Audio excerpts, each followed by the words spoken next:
Kā var ietekmēt politisko lēmumu izstrādes procesu? Politisko lēmumu izstrādes procesu var ietekmēt iedzīvotājiem iesaistoties valdības deklarācijas izveidotā procesā. Pārsvarā šis process notiek ar nevalstisko organizāciju starpniecību. Cits veids, kā ietekmēt politisko lēmumu izstrādes procesu, ir sekot līdz ministru kabineta mājaslapai www.mk.gov.lv, kur var atrast politisko dienas kārtību gan valsts sekretāra sanāksmēm, gan ministru kabinetam. Kopš brīža, kad valsts sekretāra sanāksmēs tiek izsludināts kāds lēmuma projekts, sabiedrības pārstāvji 10 darba dienu laikā var pieteikties, lai izteiktu iebildumus un priekšlikumus. Šis laiks tiek dots, lai nevalstisko organizāciju pārstāvji pārbaudītu, vai dokuments atbilst konkrētai mērķa auditorijai.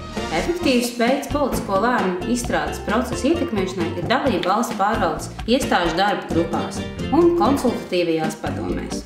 Arī šajās institūcijās visbiežāk sabiedrības intereses pārstāv nevalstiskās organizācijas. Šo iespēju sadarboties ar valsts pārvaldi izmanto katra sevi cienoša interešu aizstāvības organizācija. Politisko lēmumu izstrādes procesu var ietekmēt arī piedaloties sabiedriskajās apspriešanās. Šis instruments bieži kalpo lēmumu projektu pārbaudē un sabiedrības viedokļu iegūšanai. Visbiežāk tajās piedalās gan atsevišķi aktīvi indivīdi, gan organizēta pilsoniskā sabiedrība, proti nevalstiskās organizācijas. Vēl viena iespēja ietekmēt politisko lēmumu izstrādes procesu ir rakstīt iesniegumus, sūdzības un priekšlikumus.